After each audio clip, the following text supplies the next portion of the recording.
কর্মব্যস্ততা ও সময়ের কারণে অনেক বছর খেলতে যাওয়া হয় না খেলার মাঠে। তাই খেলাধুলা করা হয় না অনেক বছর।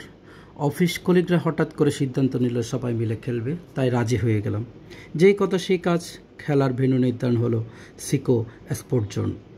সবাই মিলে চলে গেলাম সিকো স্পোর্ট জোনে। যদিও বা স্পোর্ট জোন, কিন্তু ভেতরে প্রবেশ করে অভ্যন্তরের মনোরম দৃশ্য দেখে খুবই মুগ্ধ হয়ে গেলাম। খানিক সময় পাড়ি দিয়ে মনোরম দৃশ্যগুলো উপভোগ করলাম বেশ কিছুক্ষণ। বেশ সাজানো গোছানো পার্কের মতো মনে হলো, একটু ঘুরে ফিরে দেখলাম, বেশ ভালো লাগলো। এরপর যেহেতু সময় নির্ধারিত, তাই উপরে উঠতে শুরু করলাম, কারণ আমাদের টার্ফটি ছিল তৃতীয় তলায়। একতলা দুইতলা সিঁড়ি বেয়ে উঠতে উঠতে সিঁড়িঘরের কারুকাজগুলো বেশ সুন্দর লাগলো। ধীরে ধীরে উপরে উঠতে লাগলাম। যতই উপরে উঠছি ততই ভালো লাগছে। অনেক কারুকাজ করা রয়েছে এই ভবনটিতে। একটু দাঁড়িয়ে খানিকটা সময় দৃশ্যগুলো উপভোগ করলাম। এরপর টার্বে চলে এলাম। শুরু হয়ে গেল আমাদের অনুশীলন। দেখুন, আমাদের সিরাবি টিমের দক্ষ প্লেয়ারদের অনুশীলনগুলো। এই অনুশীলনগুলো দেখলেই বুঝতে পারবেন সিরাবি টিম কতটুকু দক্ষ। সবাই প্র্যাকটিস করছে, বোলিং প্র্যাকটিস করছে, কেউ ফিল্ডিং দিচ্ছে।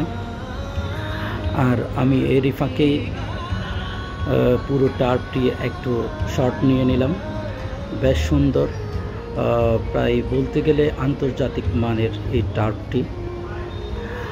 রয়েছে দর্শক গ্যালারি, খেলার জন্য রয়েছে বিশাল একটি স্পেস এবং সবুজ ঘাস বিছানো রয়েছে, বেশ পরিপাটি, বেশ সুন্দর। এরপর শুরু হয়ে গেল মূল খেলা। ফয়সাল ব্যাটিং করছে, আপনারা দেখতে পাচ্ছেন 12 নম্বর জার্সি পরিহিত ফয়সাল। ওর প্রতিটি শটই দেখার মতো মনোমুগ্ধকর, দেখতে পাচ্ছেন। প্রতিটি শট ছিল একদম প্রফেশনাল খেলোয়াড়ের মতো। এরপর মুর্শেদ খান এখন ব্যাট করছে, আপনারা দেখতে পাচ্ছেন। বেশ ভালো খেলেছে আমাদের মুর্শেদ খান, প্রায় ও 50 করেছিল। সাকাওয়াত এবং মুর্শেদ বেশ ভালো খেলেছে, দুজনেই 50 করেছে। পুরো খেলাটা মাতিয়ে রেখেছিল মুর্শেদ খান, ফয়সাল, তৌসিফ ভাই, সাকাওয়াত, আনোয়ার ভাই, সবাই মিলে সবাই ভালো খেলেছে। কেউ বোলিংয়ে ভালো করেছে, কেউ ব্যাটিংয়ে ভালো করেছে। অবশেষে শেষ 2 বলের উত্তেজনাপূর্ণ দৃশ্যটি আপনারা দেখতে যাচ্ছেন। দেখুন, 2 বলে 10 রানের মতো প্রয়োজন হচ্ছিল, একটি 4 মেরেছে। এরপর আরেকটি 6 হাঁকানোর কথা ছিল, কিন্তু শেষ পর্যন্ত 6 না মারতে পারায় আমরা ভালো খেলেও হেরে গেলাম। দেখুন, টান টান উত্তেজনাপূর্ণ এই দৃশ্যটি আমার সারা জীবন মনে থাকবে। আসলে এই 6টি রানের জন্য আমরা ম্যাচটি হেরে গিয়েছিলাম। দেখুন, মুর্শেদ খান লাস্ট বলের জন্য প্রস্তুতি নিয়েছে। এই বলে যদি 6 না হয় তাহলে আমরা ম্যাচ হেরে যাব। এরই মাঝে বোলার আমাদের মুর্শেদ খানকে একটু নার্ভাস করে দিয়েছিল, যে কারণে হয়তো বা শেষ বলে আর 6 মারা হয়নি। আপনারা দেখতে পাচ্ছেন শেষ বলটি হতে যাচ্ছে।